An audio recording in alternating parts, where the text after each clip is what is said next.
Hello, let's talk about the new Victoria Beckham eyeshadows. Let me record the screen. I would like to make some considerations. The new Victoria Beckham eyeshadows are already available for pre-order at the Neiman Marcus website. I would like to share with you my personal considerations.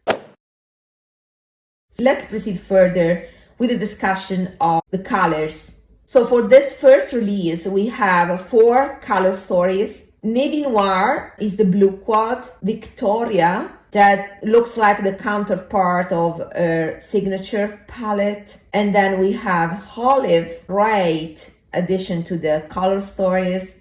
And then we have Night Flash. Now, in order to make some reasonable comparisons, I think it makes sense to compare these colors with the old versions. And I have this Cult Beauty website because in the past, Cult Beauty used to carry Victoria Beckham.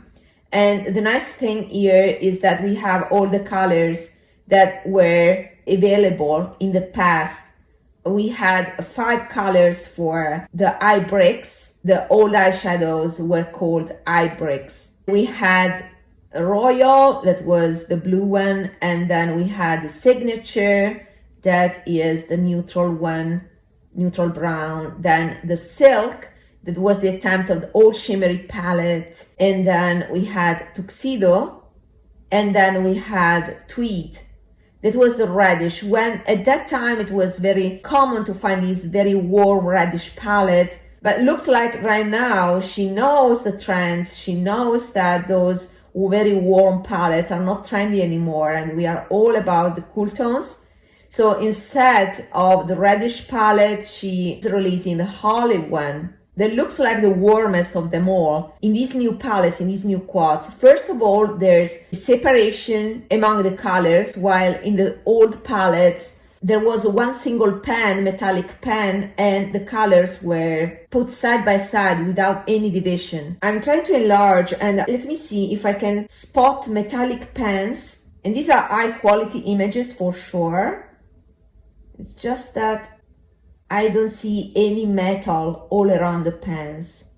Let's go back to the olive color story. And yeah, it's interesting to see how things have evolved, because this would have been considered a cooler palette in the past when all this orange was trendy, and right now it's the warmest. It's funny, right? But one consideration, besides the metallic pen that is not clear if they are or not, and besides the fact that now the shades are separated in single pens by that black plastic, there's also more variety in terms of finishes. I can see, for example, 2 mattes, the brown one and the dark green one, and then I see more of a satin, let's say olive, and then a more metallic greenish gold, like antique gold eyeshadow. While in the past there was more uniformity in terms of finishes, while now there's more variety. That, I think, is an improvement that goes towards also what is trendy right now. It definitely looks like it's an updated version compared to the past. I don't think it's unique at all, because I think it's common to find an olive shade like this in this finish. Think about Pat McGrath, for example, Midnight Sun palette, Mothership palette. So I think that this is not unique enough to justify the purchase, in my opinion. For me, there's no correspondent palette in the old range of Smoky eye bricks. Let's discuss this color story. The blue one is called Navy Noir, and in the past was called Royal. If you have the Royal, you definitely do not need the new one, because the only difference that I see is that they replace this creamy color with the shimmery silver. So while in the old palette there was the contrast of this peachy cream, in the new palette here I see 3 mattes plus 1 metallic. So they made it cooler because there's no cream color that can warm up the crease, let's say. Personally, I prefer the old palette more. I believe that these are the exact same colors as before, with just the replacement of that cream color with a new shade. So I don't think that the matte trio is different from before. Of course, only side-by-side swatches will confirm that, but from the pictures they look like they are exactly the same, with the replacement of that cream color that was called creme in the past. So I personally prefer the old palette compared to the new one. Let's proceed with the other color, Night Flash. The new Night Flash that you see on the left can be compared with the old Tuxedo. In both of them, we have a matte black and a matte cream color. In the past, they were called Noir and Blanc. Let's see the palettes from this point of view. So out of the 4 shades, 2 are identical. And in the past, they reserved the biggest pan to that white shade, while now the black and white are the smaller pans. The biggest pan is a taupe practically, and is a shimmery stone gray. They switch the brown that in the old palette was at right, they switch it with what they call the metallic cool black with multi-tone sparkle. She likes sparkling black shades. So I would say that I find the new palette to be more interesting compared to the old one. I have 2 complaints. One is that I don't think that this metallic formula by Victoria Beckham is so interesting. Also, Victoria Beckham has this clean formula. It doesn't have the standard preservatives.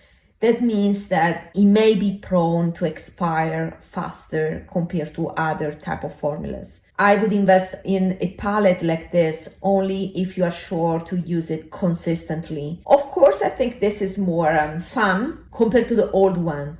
The old one looks like a neutral palette for cool skin tones with more matte shades. I believe in the past these were all matte. I'm not sure about the Fumé, maybe it's satin, the Fumé one. Personally, I would have preferred something different. For example, this shimmery gray on the right, I would have preferred it matte, but then it would have been much more similar to this one. I wouldn't use the shimmery gray on the crease, to be honest. It depends on your style. $50 for the usual black and cream matte colors. I mean, it looks like quite of a basic color story, and I think the old one was more my style. Let's proceed to discuss her signature palette that she called Victoria for a reason. This may be the one that I'm gonna pick, and is the updated version of what she called signature.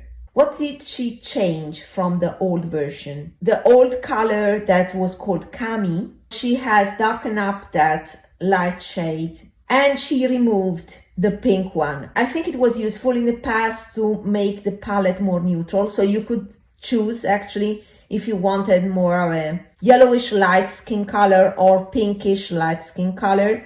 So you could tweak the temperature of your look, making it warmer with a yellow tone or cooler with a pinkier tone. I bet that most of the time you would have used the yellowish one because I think it pairs better with the browns. That may be the reason they did, because they practically removed the pink eyeshadow and they replaced it with a metallic cool bronze here. I think here you can see the color well, the metallic bronze well. It's a cool tone bronze. And then you have a cooler brown and a warmer brown. I think it was a satin in the past, and now it looks like it is more of a matte. I don't think it makes a big difference. I think these 2 shades on the right are practically the same. So what they did ultimately is removing the pink, replacing with the metallic shade to get that finish variation that is trendier. And they darken up a bit the yellow skin tone there to make it more versatile. Since I don't like this type of metallic formula in a clean powder form, to me this new quad would be like a trio, and therefore I should truly consider if I want this. I know my preferences, and I know that these type of shimmery finish, I like them only in 2 formulas. One is the Suku one, or in the Baked Gelée formula, and to be honest, I don't have an exact color like this bronze in the Baked Gelée formula. I wish I had, because this, I think, is something that is missing in the entire market in Baked Gelée formula. All in all, At this price point, I don't see any color story that intrigues me to the point that I want to buy. The color stories that are my favorite are for sure Victoria at the first place, and the second place is Night Flash. And these are updated version of the signature eye break and the tuxedo eye break in the old line of Smoky eye breaks. But since I don't like these type of powdery shimmery formulas, I don't think I'm gonna buy them. If I decide in the future to buy a refill, the Victoria may be the one, but it's very basic. To me, it has lost a bit the uniqueness that the signature eye break had. Anyway, if I decide in the future to pick a refill, I will pick the Victoria. But I think there are other palettes that I would buy before this. What do you think about it? Let's discuss together. Bye.